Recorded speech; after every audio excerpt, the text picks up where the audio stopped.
Hi guys, welcome to another episode of Beyond the Codes with Jeff. Today I'll be speaking to a man that is very difficult to track down. I had to use a lot of military personnel, so you don't want to know the details, to track this man down. I will be speaking to Dr. John Dada, aka Flash, which is an interesting nickname. We'll get to find out how he got that nickname. He's a CTO and co-founder of Curacel, and it's a privilege talking to him. Also because just last week their fundraising was announced to the tune of $3 million. Guys, I'm getting some money this night, so just send me your account number. Send him your account number. That was a mistake. Send him your account number for your own part of the money. I'm just kidding. Welcome to Beyond the Codes with Jeff. Nice, thanks for having me, Jeff. It's my pleasure. It's my pleasure to host a great man. Even though you've exposed me to the public, and now I'm probably going to be, No, it's not an exposure. I think it's what do we call saying the truth? Stating facts. I'd rather not go into that before we complicate things any further. How has it been, man? Oh man, it's been fantastic. Awesome. Lagos can be amazing on Saturdays. So yeah, it's. Did you go for any Owambe? If I did, I'm sure I wouldn't have been able to make it. That's true. That's actually I had to true. strike them off the list, but I can't rule out having other stuff to do later in the night. So. Yeah. Okay. We are definitely not getting into that. Yeah. Let's leave it out. Let's stay out of that.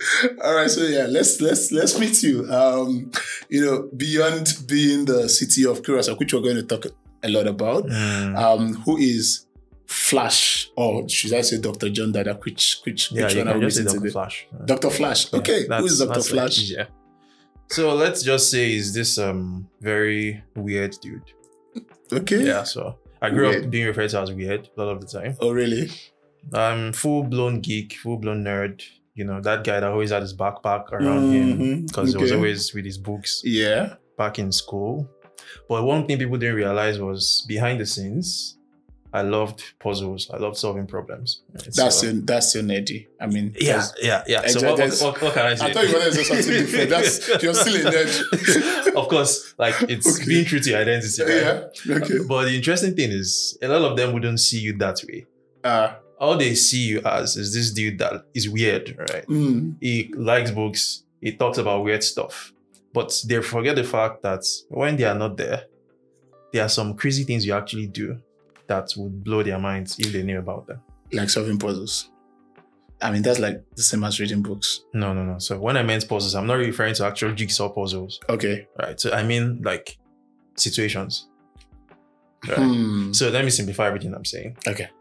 I'm the kind of guy who loves solving problems. Who loves solving problems? I grew up as a kid who was fascinated by the things I saw on TV. Yeah. A typical example was, I don't know if you ever saw this Japanese show they used to show years back, where they used to let us know the kind of things that the Japanese kids were doing with their tech, the kind of robots they were making and stuff like that. So you used to watch that growing up? Yes, I used to watch that growing up. And this drove my fascination to want to try my hands out on things. So if there was a problem in the house, like I saw that the socket was bad, okay, I don't have to wait for my big brother to go there. I would try and get my hands on it. Even though I end up getting electrocuted in the process. Exactly. I wanted to ask that. How many times did that happen? Almost every week. Okay. I mean, one day I blew a fuse in the house and luckily no one knew. I put a wire in there to make the thing stay before my dad found out. But I'm a problem solver. Okay. Problems fascinate me. Interesting. When I see a situation that is complex and people are unable to find their way around it, and it gives me this thing in my brain that's like, okay, dude, let's get in here and figure out what we can do. And that actually channeled into everything else. All right. So from liking to solve problems, I got to realize that in life, people actually had these things. Aside the things I wanted to build, aside the things I saw on TV, I got to realize that, okay, in actual life, there are things that people found it difficult to do. And technology was one way to do that. I'm like, I see these kids do things on TV that solve problems. Then it means I should be able to try something and replicate what they are doing. So from nerd, geek, I became a builder. Aside just blowing up things in the house, joining wires when I think things are bad, I started trying my hands on making things. Right? I'm like, okay, from destruction to building. Exactly. So I went from a destructive problem solver to a destructive builder, because in the process of building, I was always blowing things up. Okay. One moment I'll never forget, I tried to make a submarine. I don't know what I was thinking. Right? So I just watched this movie where they showed the Russian sub diving underwater, escaping the missiles from the US, torpedoes and all that shit. And I was like, this thing is a cylinder and it can be submerged underwater. All I need is a cylinder with a rotor and some electricity, and I can put it underwater and it's going to work. So I took a middle tin. I tried to make it airtight as possible. Okay. I placed the propeller in it, in those DC propellers, 12 volts. I got a battery pack, placed it inside, did all the wires and all the shit. I placed it and it's not sinking, but it's moving, right? So I could see it moving in the bowl of water and I'm like, this isn't what I want. Oh my God. I took out the batteries. I was like, I need more juice. I need it to move faster. Yeah. Right? So I took the wires, plugged it in, got a wire, extended it, and I plugged it into the mains. Into the mains? Yes. So I plugged into the socket in the house. Oh my God. And the moment I flipped on the switch, oh my God. It was an amazing fireworks show, man. Like, it was amazing. And I got electrocuted. Yeah, definitely. Nice one. That memory stuck. It stuck. Yeah. But it didn't stop you from trying other things. No. I kept on. Right? So I would say that if I were to describe myself, aside, all the whatever everyone else sees, I'm a curious problem solver who likes to build stuff. Yeah. Even though in the process, I may end up blowing stuff up. Yeah. It's part of it. That's very interesting. That's very interesting. I think that I've met a lot of people with that sort of childhood, likes building stuff. Mm-hmm. And somehow it kind of always transpires to these people becoming, builders, software engineers, founders. And I think it really translates. Personally, I was this guy that would always rearrange the way the house looked every week. I didn't like coming back to, every week you come back to our house. It's the same thing. Yeah, and so if a visitor comes in my head, I'm like, before he comes back, I want the house to look different. So I always like that expression when visitors come to the house and they say, oh my God, why the TV was here the last time I came. So I'd always give my dad new ideas. Dad, let's move the shelf here. Let's move this here. Let's move that here. And I had this room in the house that was for fixing stuff. So everything that needed to happen, my dad needed to polish his shoes. Like every normal child would, instead of me to just take the shoes and go polish them, I would ask them to bring it to my workshop. And if you're, and then when your slippers got done and all of that, because I had to sit with cobblers when they came to, and I learned how they did it. Nice. And then I begged them to help me buy those things. So they bought them. Nice. When we needed to go fix the generator, I would beg the driver to take me. So we would go and I would see how they fix the generators. And I see what things that they did. So I know that if a generator isn't starting up, it's a plug issue. Check the plug, it's usually a plug issue. There is nothing generating a spark, right? And if a generator goes off, you probably have to check, maybe there's no more engine oil or something. It was just all of those little things that, and somehow it kind of transpired to, me wanting to now build even more things and more things. So what was the first main thing you ever built? Aside all the things that were destructive. Aside all of those things. Let's see. It was actually a game, right? I first made a game. Was it a game? I think I started by some animated movies. I call them movies. That's the simplest. Some animations. So the frame by frame animation I did back then. Was it?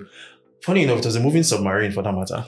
I just realized one that was finally moving. Yeah, actually it moved. So I animated a submarine and just did that moving across underwater. Yeah. I think I also tried to simulate a torpedo going after it, something like that. I can't remember if I made it blow up, but what actually led me into doing that, funny enough, was the fact that I started out by drawing comics. Okay. Oh, really? Yeah. You did that too? Yeah. So as a kid in primary school, I used to draw a lot. I used to draw a lot of comics. And I was proper nerd. I'll take it with my chest. You're a proper nerd. What can we say? Yeah. And I always look forward to the time where these things could actually become something. Yeah. I mean, we all read Super Strikers, right? And I was like, yeah, this is Super Strikers. I can create mine. So in class, while everyone is talking, I'm drawing comics. While teacher is teaching, I'm drawing comics. Sometimes I flick them around the class, and sometimes I get punished for. Yeah, my mom never heard that stuff. So those comics, that love for comics actually made me want to make my own animations. Nice. And the real deal was, the only reason I learned tech was because I wanted to make video games. Yeah, because I love comics, I like video games. I played the Sega Mega Drive to, Mortal Kombat. Sega. Yes. And I was like, I gotta make my own games, man. Good old memories. Yeah,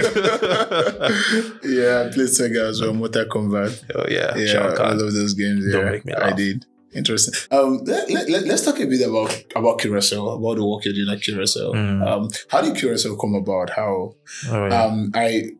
From my research, I read that you started off wanting to build a hospital management system. EMRs, yes. Yeah.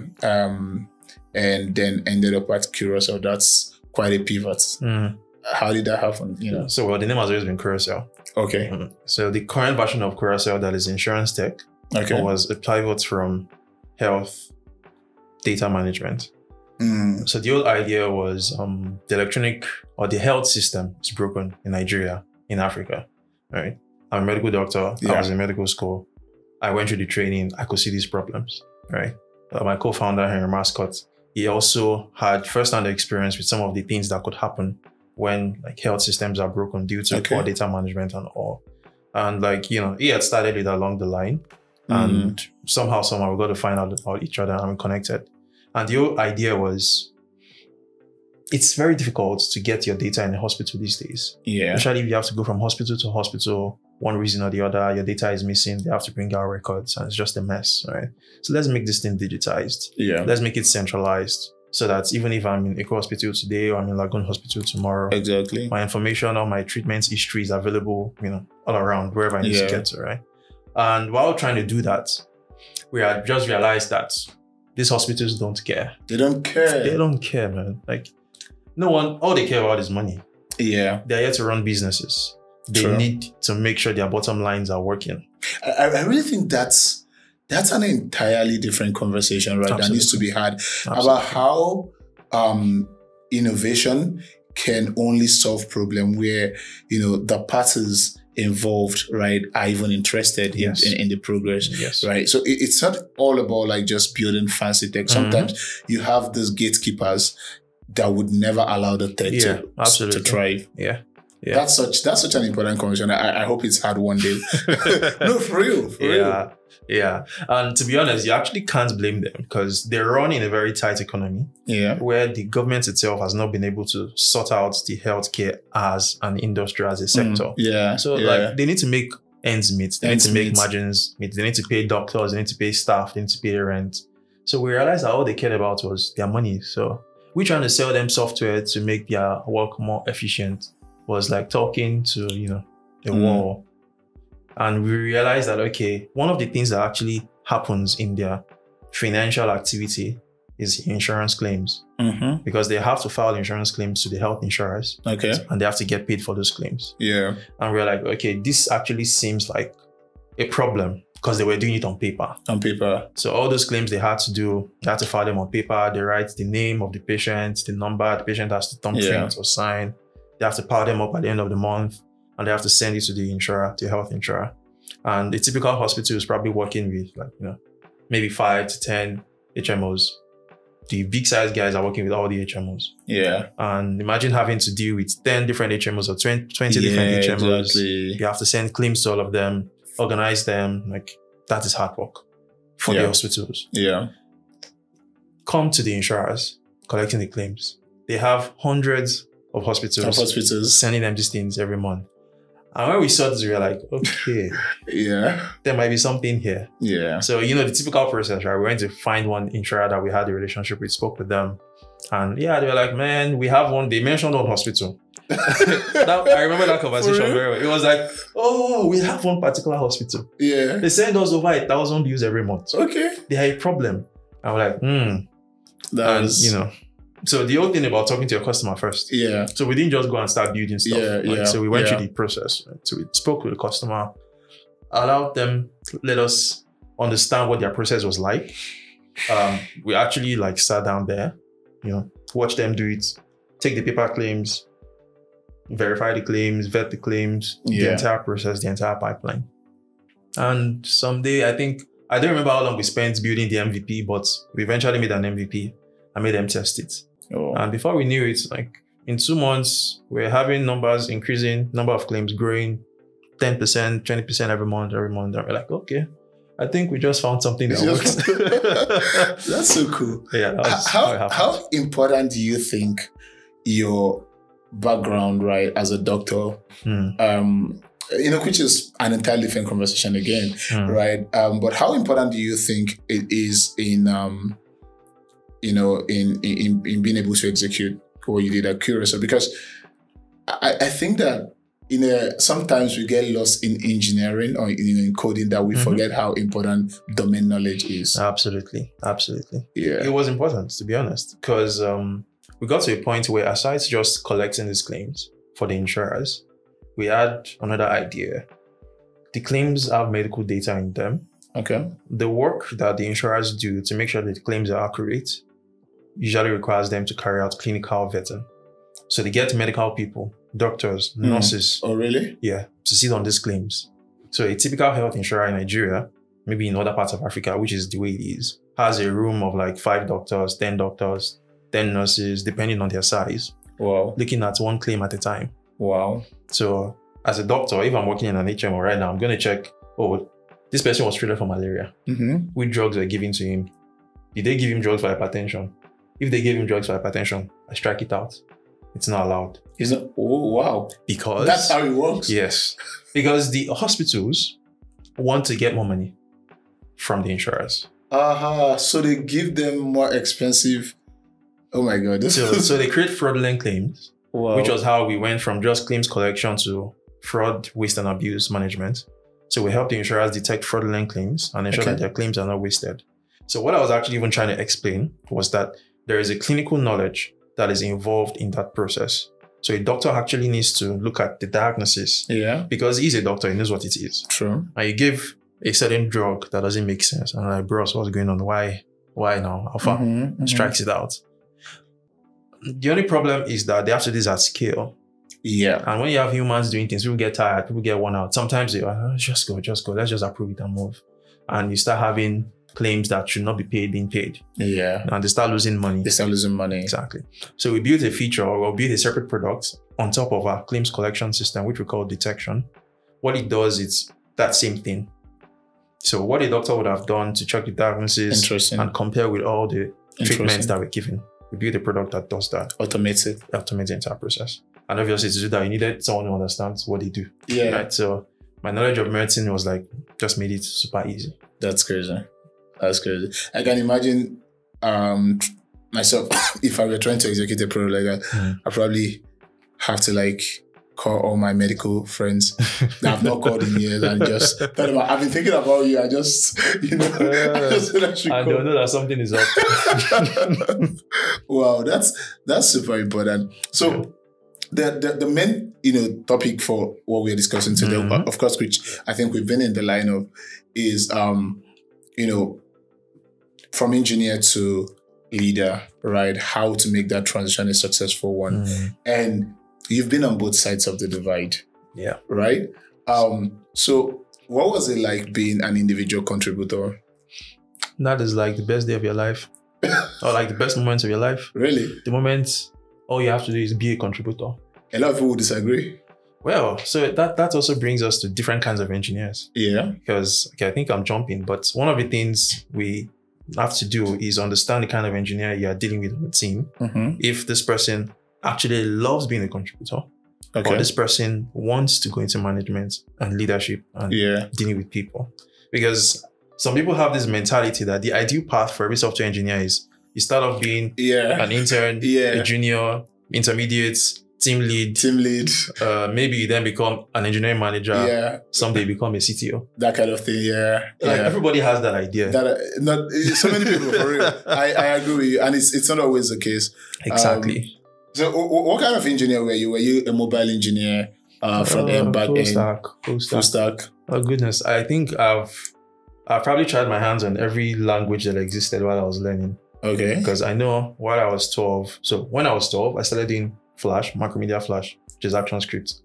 By then, I wanted to make 3D games, so I had to do Java because I knew I couldn't do pure 3D in ActionScript. I did Java, but I got pissed with Java. I was like, this thing is stressing my life. Let me try C++. And I was like, okay, who sent me this? I'm like, no, I need this no more. I went back to Java, but I was like, nah, man, I can't deal with this for the rest of my life. So I had to let Java go and be like, bro, just go. Yeah. And then I settled with Python, thanks to Blender 3D. Okay, so I had to touch a little bit of Python because Blender was built on Python and you had to script in Python. And then from there, and it was like, I need to host my games, right? I've made a game now. I need to put it online for people to play. HTML, okay. JavaScript, okay. Server side, PHP was the easiest. Okay, so like I went on just learning every single thing I needed to put my game out there as far as I was concerned. Yeah. Database, learned it, MySQL, SQL Server, I learned all of them just for the sake of building a gaming site. So full stack, I did mobile apps. Yes, I can still do it if I need today. Yeah. Any framework, I can pick it up overnight. Yeah. Yeah, I think I went through a similar cycle through different programming languages. And I would say it's really helpful, because it's all kind of the same thing, just expressed in different ways. And so as you go through different cycles, it deepens your knowledge more, right? And I really appreciate, at the time I didn't, but I really appreciate the fact that I did. Yeah, now. But at the time when you were in IC, did you think it was the easiest job? No, of course it wasn't. It wasn't an easy job, right? But the difference is there is this isolation that you get to have. Yeah. Where from every other thing. Exactly. All that matters is what you do, what you deliver, your role. All right. I need to build feature X. Yeah. I need to make it work. Make it work. It works. Woo! I've won. Move the card. Deal yet. Progress, code review. Done. Right? But it's a totally different ball game when you have to start dealing with people, when you have to manage the team. Yeah. When you are now responsible for the team. Yeah. Because it's like an entire paradigm shift. Let's talk about that transition a bit. Because I think that's the meat and potatoes of this conversation, right? Yeah. The transition from being just... Okay, not just. You're trying to not oversimplify that. Yeah. So the transition from being an engineer, right, an individual contributor, to being someone who is now, concerned about people, right, their output, you're in charge of them.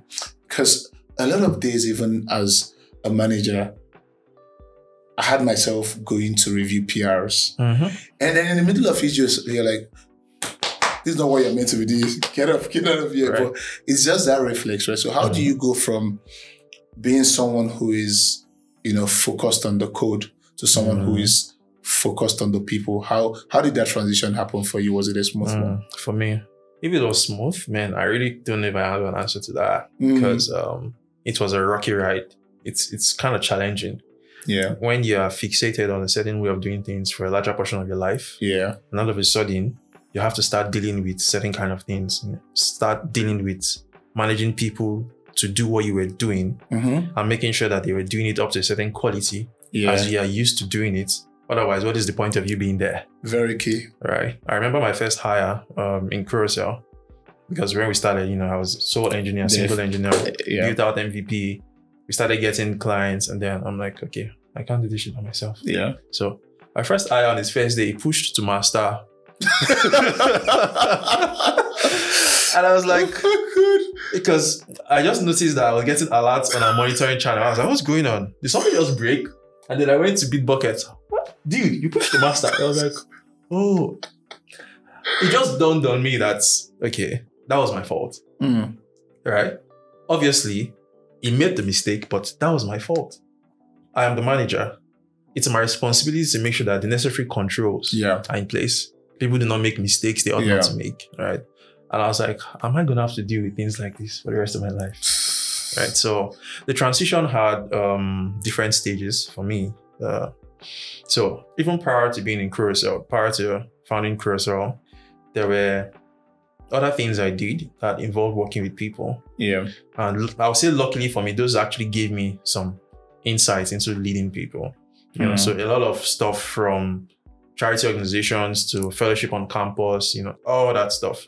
And I'd actually done a couple of gigs with guys where I had to coordinate the team and make sure we all delivered. But it wasn't the same thing. Yeah. Right. So I went from the stage where you are like almost micromanaging because you don't want your guys to mess things up. Yeah. So starting to give some leeway, understanding that, okay, how would I feel if I was not being micromanaged this way? Like, I don't like anyone breathing down my neck, right? So I shouldn't do that. So I went from that step to slightly giving some freedom and learning that I needed to create systems, needed to create processes that make it possible for people to actually get stuff done. And aside just creating processes, you also need to be able to keep an eye on things. So like, yeah, we know what we're going to do for the week. All right, let's go and build it. And I assume that, dude, you're going to build it, right? Like, I don't have to tell you, I don't have to monitor you to make sure you build this shit. But it's 3 days in. That's no good album, and bro. CEO is like, dude, Alpha, is that thing ready? And I'm like, I'm trying to be ready. I just go check my guy, like, Alpha, it's not ready. I'm like, what's going on? So the fact that I had to start tracking people's activity, keeping tabs on them, ensure that they're doing what they ought to do was something I had to realize. I'm like, okay, not everyone can self-manage. So you have to make sure that people are held accountable, delivering what they need to deliver, when they need to deliver. Yeah. And then from there, I realized, okay, you need to make this thing measurable. So yeah, you can get guys to do stuff. You can let them know what they need to do. Yeah. You can let them ensure that they do it. But then you also got to measure. Yeah. How efficient is it doing it? How long does it take? Are we shipping the right quality? Yeah. Are we going to be able to do certain sizes of work with our current pace? Yeah. So it's been different stages, and I can't say I've exhausted the pathway yet because I'm still learning. And I'll say I've gotten to the point where I take teams as my responsibility. And I'm trying to avoid saying that I still love coding because I still go and code. I still code. Like, you can't even take that away from me. I still go and check PRs. Yeah. I still code whenever I get a chance to. So there are some, but I would say that from being an individual contributor to being a manager, a major shift that happens is that you stop thinking about yourself and start thinking about the team and ensure that the team is delivering value efficiently. So the only sad part to this is the dopamine boost you get when you complete a task is no longer there. It's no longer there. And you're like, okay, so the team delivered this thing. All right. Exactly. Yay. What's next? That's such an important thing, right? There is that feeling of today was a productive day that you get from being an engineer, right? When you take that feature, this is something that's blocking the team. You punch it, you push it, right? It's done. It's working. Yes. The users are happy. Absolutely. You go out, you're telling them, oh, I had a productive day, I had a wonderful day. As a manager, you kind of never know. Yeah, you never know. That kind of is... you're trying to make it sound nice. You never actually know, to be honest, right? You never really know. What I got to figure out is if you have your eyes on the right thing, you know what you're supposed to do as a manager. So while I was having that problem with not being able to tell if my day was productive or not productive, because I probably spent it looking at an hiring pipeline, in meetings with boring clients, looking at maybe drafting up some boring documents or something. Yeah. Or trying to interview some people that felt like, dude, you shouldn't even be called an engineer, right?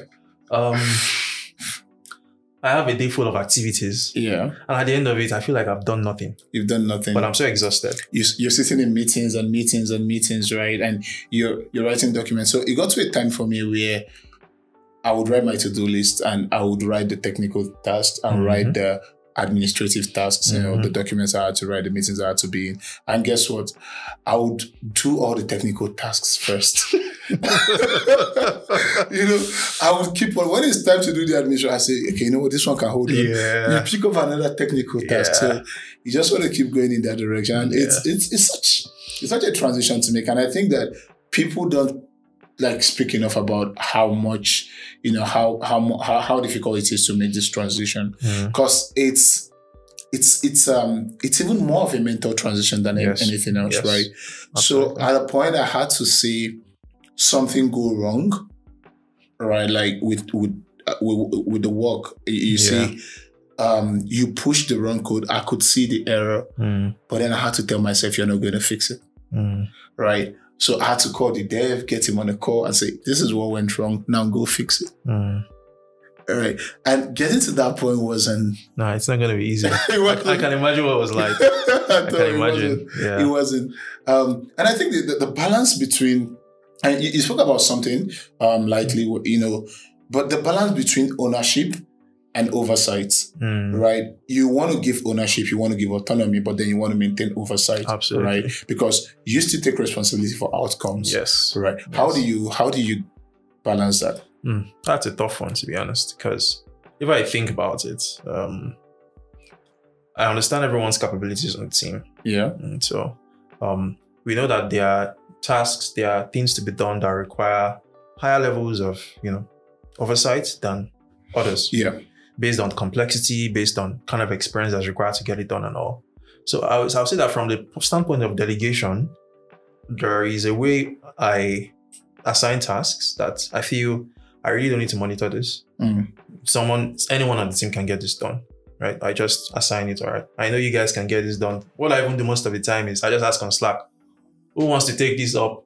And the guys are like voting, me. Okay, anyone first to pick. Yeah, I do that a lot. Okay. I do that a lot because I know, it's important, but the chances of things going wrong with that task are very low. Yeah. So I just let it be in the wind. Anyone who picks it. And I probably don't even need to check the PR. Obviously, guys can review their PRs. So based on the complexity of work, I'm able to delegate, to those who I need to manage less and those I need to manage more.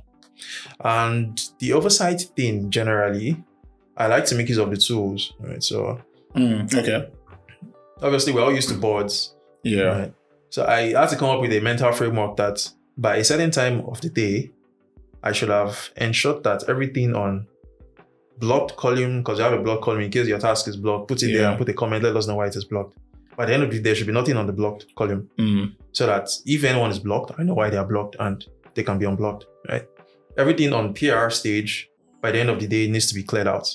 Obviously, I'm not going to review all the PRs. Yeah. I'm probably not even going to review any of them unless I'm in a very good mood. But I need to make sure that guys have some free time to review PRs. Right? Okay. So that is another process that I have a mental frame about. Right? So sometimes when things are yet to be released, I have to set up a framework like, all right, guys, once we get to this certain stage, once we have tasks gone from the PR stage to our development branch and we think it is fine, they've passed all tests, someone on the team should always prepare a release. I don't have to come and tell you guys to prepare a release. Let's make it a standard procedure, right? So twice a week, someone is always checking, okay, do we have things that are ready to release? I make a release, right? So because things are moving, I use our tools to monitor and I can see that things are moving in the right way. So the moment I realize that we have more things stuck on the left than things on the right, I know there's a problem. So I need to now come in. But if staring at the board, the processes that have been set up, move code reviews, move things to release are all working, then I know that, all right, I think there's peace, there's calm. I don't need to be too panicky. Otherwise, it could be a chaotic situation having to dive into every single thing every single time. I don't know. So I think that's how I maintain the balance.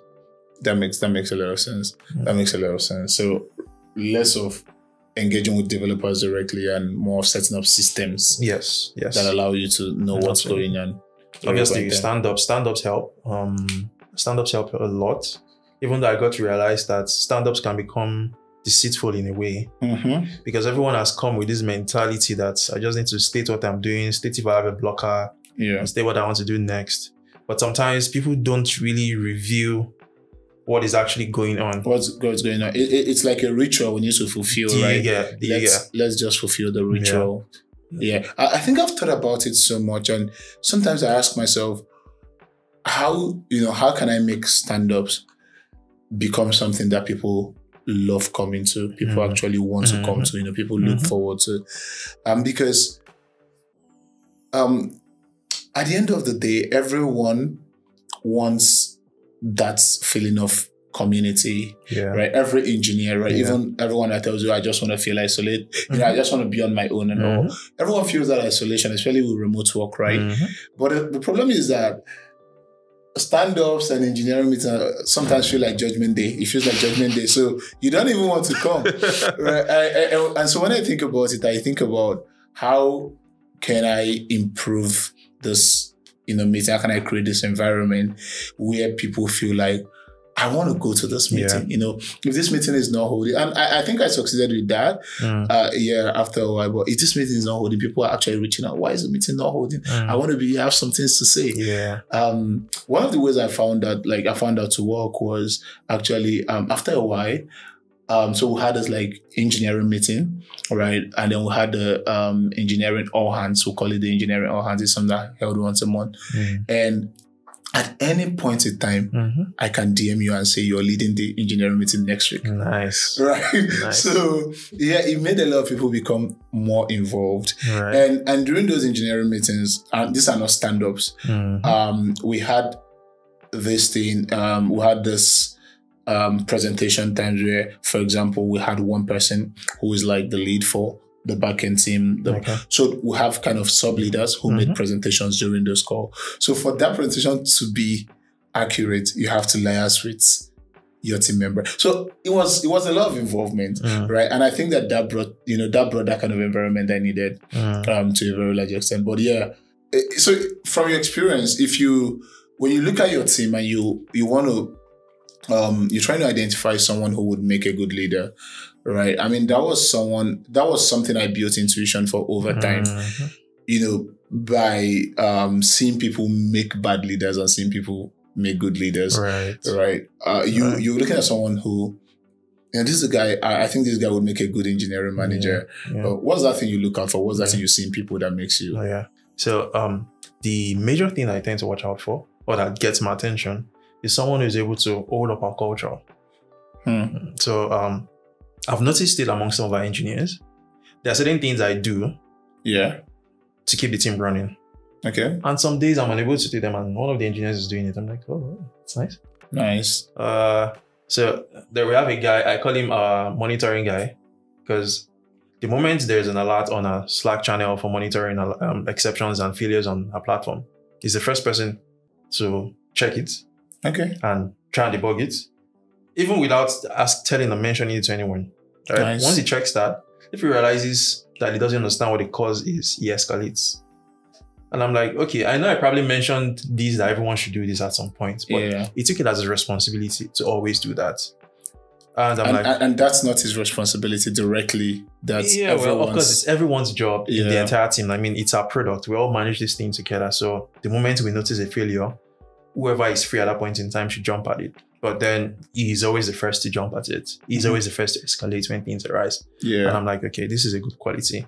Another person is the kind of guy who makes noise whenever he notices that PRs have not been reviewed. It's like, guys, we have pending PRs. What is going on? And I'm like, that is good. I didn't have to come and remind them to check their PRs. Because we set an agreement amongst ourselves that no PR should stay more than 24 hours. Right, so we don't want our code review times to ever get into the following day. And someone who is able to bring up that culture again.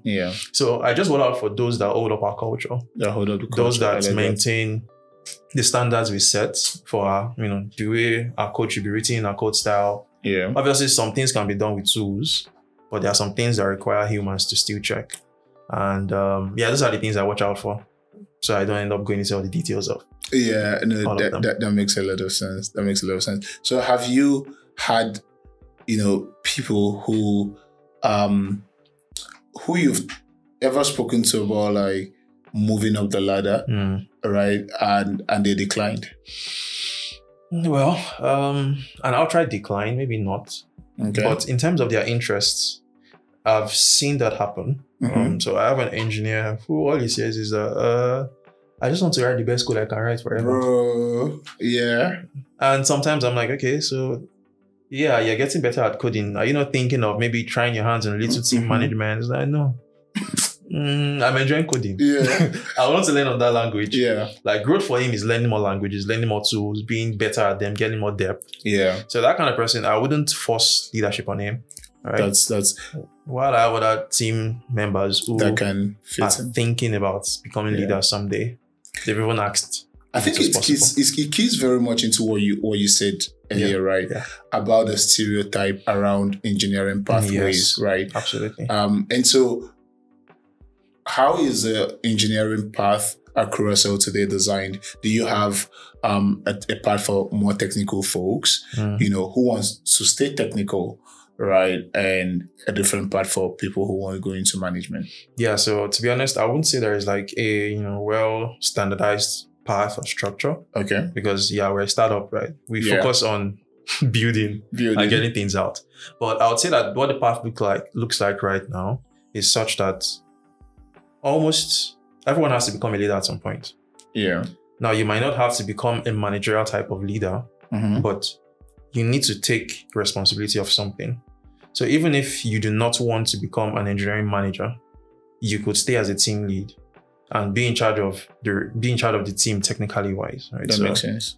From being a senior engineer, let's assume, you're a senior engineer, you just love to code. You like the process of making sure you're in charge of shipping things. You don't want to have to do one-on-ones or do any of those boring stuff or be in any of our boring meetings or talk to any of our clients, and bore yourself out.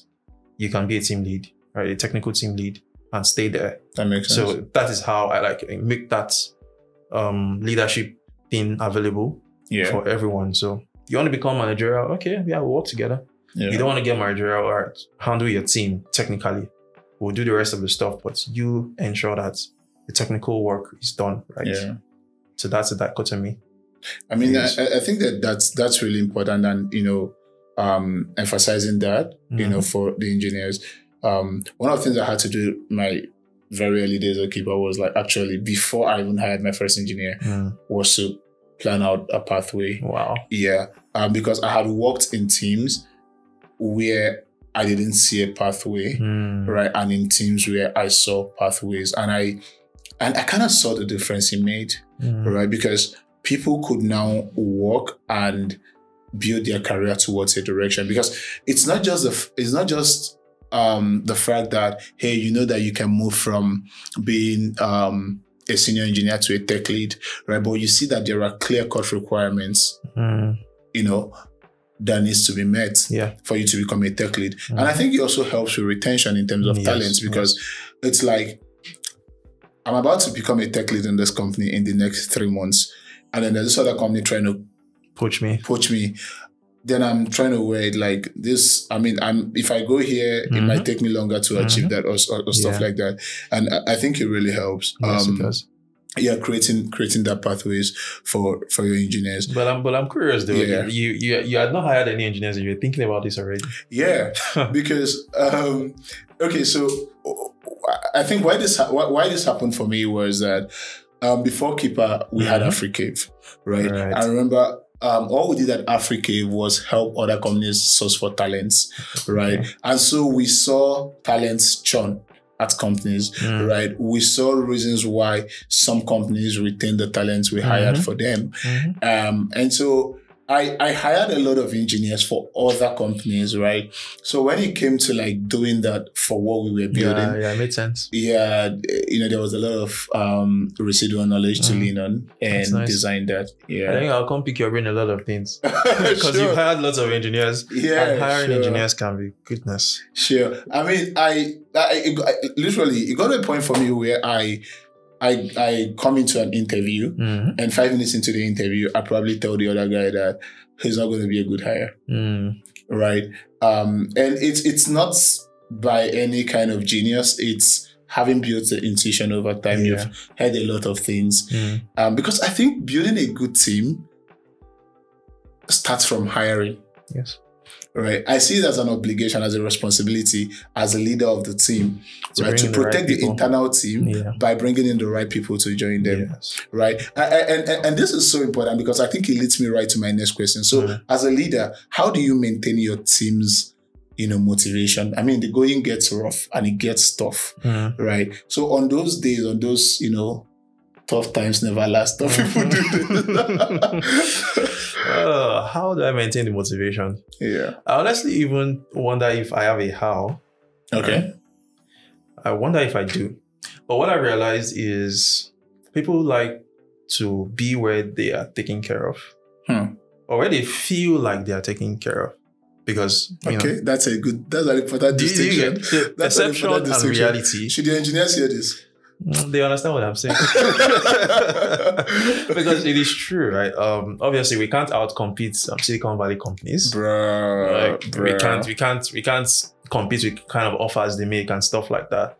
But there is a touch you can give to your team that makes them realize that, okay, this man or this person or this company has my interest at heart.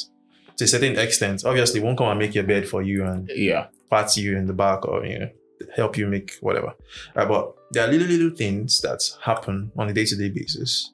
A simple example, which is probably said very casually, but makes massive impact, is praising the team outside the team. Outside the team, yeah.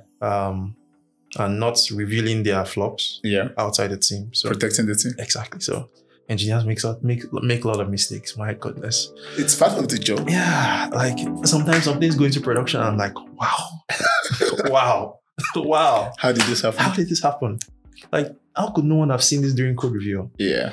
But obviously, to the rest of the organization, we have to do firefighting, right? Yeah. And after we've done the firefighting internally to make sure that this doesn't lead to anything catastrophic, there isn't anything else happening outside that makes them demoralized.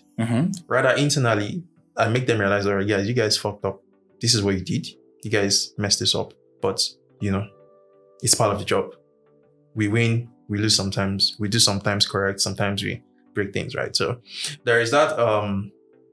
So what I was saying was little things like this, right? Praise them outside. If they do something really cool, announce it. Just like the old company know that they have some superheroes in here that are doing good stuff. Small things like someone who does exceptional. Yeah. Maybe even as simple as on his PR, he does something really nice on his PR. The code is really clean. I'm gonna announce it to the rest of the team. Like, yo guys, I seen this guy's PR today. Good stuff. I remember there was an intern that joined us a while back, and because there was a time I used to tell the guys, like, guys, listen, when you're making your PRs, make it give as much information as possible for the reviewer so that he doesn't have to be asking you questions. What this PR is meant to do before you can then review it. Some guys will do it, some guys will not. But just give the reviewer an exam. Do you get but then we had an intern. The guy would describe and I'm like, what's going on? I had to take screenshots of the description of his PRs. I'm like, guys, look at this. Oh my God, I've done that. I've done that. You get it, right? Yeah. And I tagged him. I'm like, look at what this guy is doing. Thumbs up for him. Like, everybody, be like this. So he's an intern, but here is the CTO hailing him when there are other more mature engineers in the company. Yeah. I can imagine how he feels about that, right? So these are even small, weird ones I've mentioned. Other times when the engineers do not know the conversations that are happening behind doors. Obviously, the way this thing can be is that non-technical execs can always feel like engineers are not doing anything. I think every founder I have spoken with who is not the CTO has a certain impression of engineers that they are just wasting time. Man, you don't want to get into that conversation. that's another episode. Right. Because I know I was still speaking with some founders the other day and they're like, how do you deal with your engineers? I'm just looking at them like this. Yeah, bro. Like, what's the problem? So I try to protect them from that, from those conversations that happen. And sometimes they realize that some conversations have happened, but the way it was framed for them actually puts them in a good light. So they realize that there's someone who is actually speaking on their behalf when they're not there. Yeah. And I feel like it just makes them feel comfortable So aside not, revealing their flops and all that, but knowing that there's someone who actually has them in mind, who is rooting for them all the time, within the team, outside the team, who ensures that, they're taken care of, like whatever small way possible. These things have contributed a lot to making sure guys are motivated. And obviously sometimes work can go AWOL. Intense deadlines, guys, we need to do something overnight, we need to do something rash that we've never done. They would happily do it. Like I've never had a time where I had to like cajole anyone into going out and beyond, right? Because aside the fact that they know I always go out and beyond, like they know my work ethic is like off the charts. I'm actually trying to stop being a workaholic. I tell them, make sure you sleep at night, but at 1 a.m. they see that I'm online on Slack. and some people are creating PRs at 2 a.m. I go in their DM, I go and sleep. But I'm still up by 3 a.m. Right? So it's just a thing of like feeling comfortable. So it's not even about money. Money helps. Everybody needs good money. But I think that psychological safety creates a bigger factor that helps people stay motivated. And that's where I think about it, honestly. Man, there's so much packed in what you just explained. So much. I think that one, I can liken this to the analogy of, rich parent, poor parents, right? Or like a rich parent and a not so rich parent. And for some of us, like I think I grew up in what I would call an average family. But your parents care for you in such a way that even though they didn't have the world to give you, you knew that they really cared for you. Right? And so we don't need to be the FANGs, right? We don't need to be the Apple, the Microsoft, and so on for our engineers to know that we care for them. With the little that we have, we can truly care for them. That's the first thing, right? The second thing is, to take out from here, is the fact that a lot of people in the process forget that engineers are human beings. Right? I've seen this happen so many times. And it's all about let's get it done. Burn the candle. And I think that this is such an important trait to also look out for in someone who is going to be a leader, an engineering leader, right? Someone who can, like you described, protect the team. Right? Someone who can really, really apply empathy in dealing with issues, in dealing with people, in executing what they need to do. And that's such an important skill set, right? I've seen it in a few engineers, and straight up, I've had to like get into meetings. I'm like, guy, I think you're going to make a solid engineering manager. I mean, I told one of my engineers that sometime during a one-on-one, and he almost became emotional, but I was like, nah, man, you're going to make a really good engineering manager. And I can say it to tomorrow. I think he's going to make a great one. But yeah, you have, like, you've really pointed out so much. In what you just explained. I'm glad I could. I think it's super important, like, for real. So a lot of people today, all right, are navigating these waters. All right. I want to go higher in my career, right? As an engineer, as a technical person, I just want to keep coding. I want to just stay technical. But then it seems that the only way to go higher is to become a manager. Because those are also the guys with the spotlights. Right? And then it's that thing, everyone is just thinking, how do I do this? How do I stay technical? But you know what? I'm going to become the technical kind of manager. Try finding ways. And I honestly, I think I shared this with you when I reached out first for this episode. I currently do not think that we have a lot of like purely technical role models. True. Right? Especially in the African tech ecosystem. And that's something that we need to address, because if we can have more and more leaders who stay technical, right? Then we can have even more and more people who aspire to be leaders, but then know that they can stay technical. Yeah. Yeah. And I don't know, like, what do you think about this? Yeah. It'll actually be very interesting because I personally still think about it. I'm like, so if I wasn't doing CTO work right now, what would I actually be doing? Like, and in my mind, I was like, well, I'll be a senior engineer now. I'm like, okay, so senior. And then you hear Fangs come up with funny titles like principal engineer and all that stuff. And when you come down to the fundamentals of it, sometimes there's really no difference to it, right? So it's been nice for us to actually find a way to make it possible for people, generally, engineers generally in multiple organizations, to have a sense that there is a responsibility, there is a role I can attain that allows me to stay technical, but it's also leadership at the same time. Yeah. And it's respected, is recognized. Yes, yeah. And I think what happens these days is that guys in open source are the ones that tend to achieve this. I mean, guys who work on open source projects that have gone popular, Taylor Otwell, Evan Yu, guys like that, like, because they made these open source projects that everyone is using, we know about them. Yeah. So in my mind, I know I was thinking about this one time. I was like, should I start doing open source? Because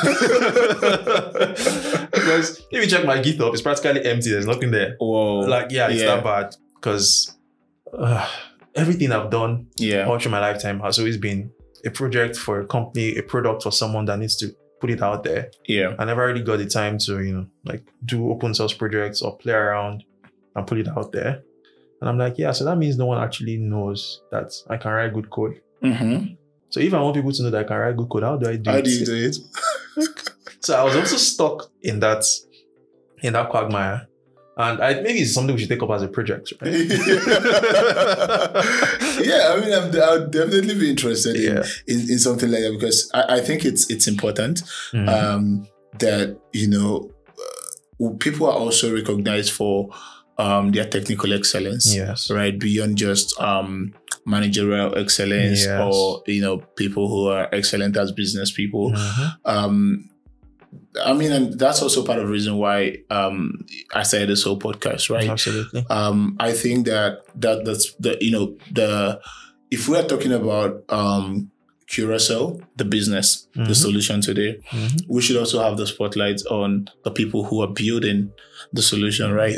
I don't even know if a lot of people today know the CTO of OpenAI.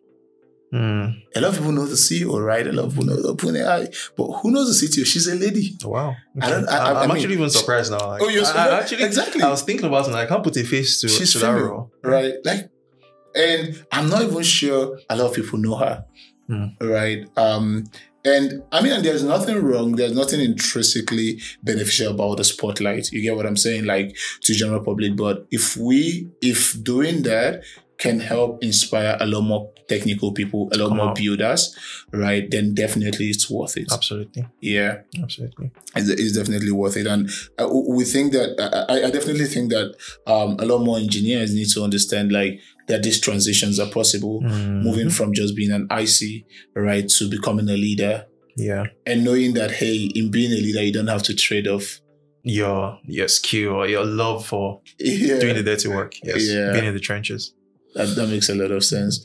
So finally, what are the, if there were three things you were to, or maybe two, I don't know how many it's going to be, but if there are a number of things that you are going to say to someone today who is, preparing for leadership, who maybe has been handed a new role, you're the new head of engineering, you're the new tech lead, you're this, you're that, right?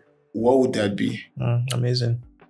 I wonder if I even have anything solid that I can count, because it's like being thrown into water and told to build your life raft with things floating around, because no one ever gives you a training. No one ever gives you a material. Like, okay, welcome to Engineering Manager 101. This is what you need to do.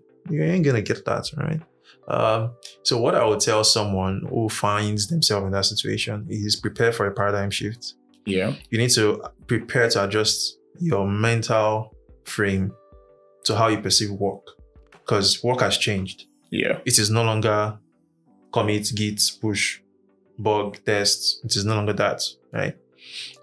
What you might even find yourself trying to do is trying to repeat the same thing with people, but people are not machines. People are not robots. it doesn't work that way. And personally, one of the challenges that I also had, or maybe still have, is the fact that because of our geekish nature, we tend to relate with people in a very logical manner. So, like, when people come with emotional problems, you're like, dude, I don't understand. You look fine. Everything is okay. You cannot state a problem. Oh my God. I feel seen. Yeah, like, you don't have a problem. You know, someone is coming you, lashing out, ranting, and in everything the person has said, there is no problem. So what am I supposed to solve? Like, a problem solver, right? So you bring an equation where there's no obvious problem. Yeah. What am I supposed to do, right? And I can imagine that many engineers come from that kind of background, they have that kind of mental frame. So there is that effort in being able to prepare yourself that this thing I'm going into is totally different from what I'm used to. And my first recommendation is you need to go and find materials, man. Like, get books. Okay, maybe books might be too much work, but just read up, watch some videos, right? Yeah. Join a forum of, engineering managers, engineering leaders. I know a couple of them, CTO of Curacel. Well, those ones are allowing only CTOs and engineering managers, but I think there's also tech dev.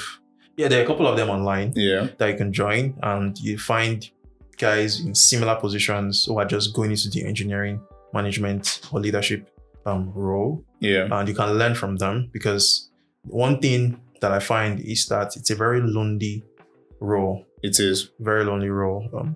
Being a CTO, the higher you climb, it's the more lonely it gets. Right. So other VPs in the company might have colleagues, but you'll be alone. So find people you can connect with who are in a similar situation, so you can learn from them. Pick materials that would help take you in that direction, and prepare to change your mind about everything you've known about work. Oh, that's 3 things already. Okay. All right. Let me end it there. That's very solid. That's very solid. I totally agree with all of those. So at Curacel today, are you hiring? Would I say we're not hiring? We're always hiring. I know we're currently trying to hire some QA engineers. Okay. We're also trying to hire some full stack engineers, just a few. So, but yeah, we're hiring. All right. So, if people are trying to apply, where do they go to? It's on our website. So there's a careers page on our website that has, the JDs and then the application forms you can fill and all that. All right, guys. So if you're interested in applying for the role at Curacel, please go to the website and visit the careers page. That might be your 2023 testimony. Send me money. All right. Thank you so much, John. This has been a wonderful conversation. Thank you, Jeff. Thanks for having me. I mean, I've learned a lot, and I'm sure that everyone here has learned so much. I've learned a lot, sir. All right. Still very young. Thank you so much.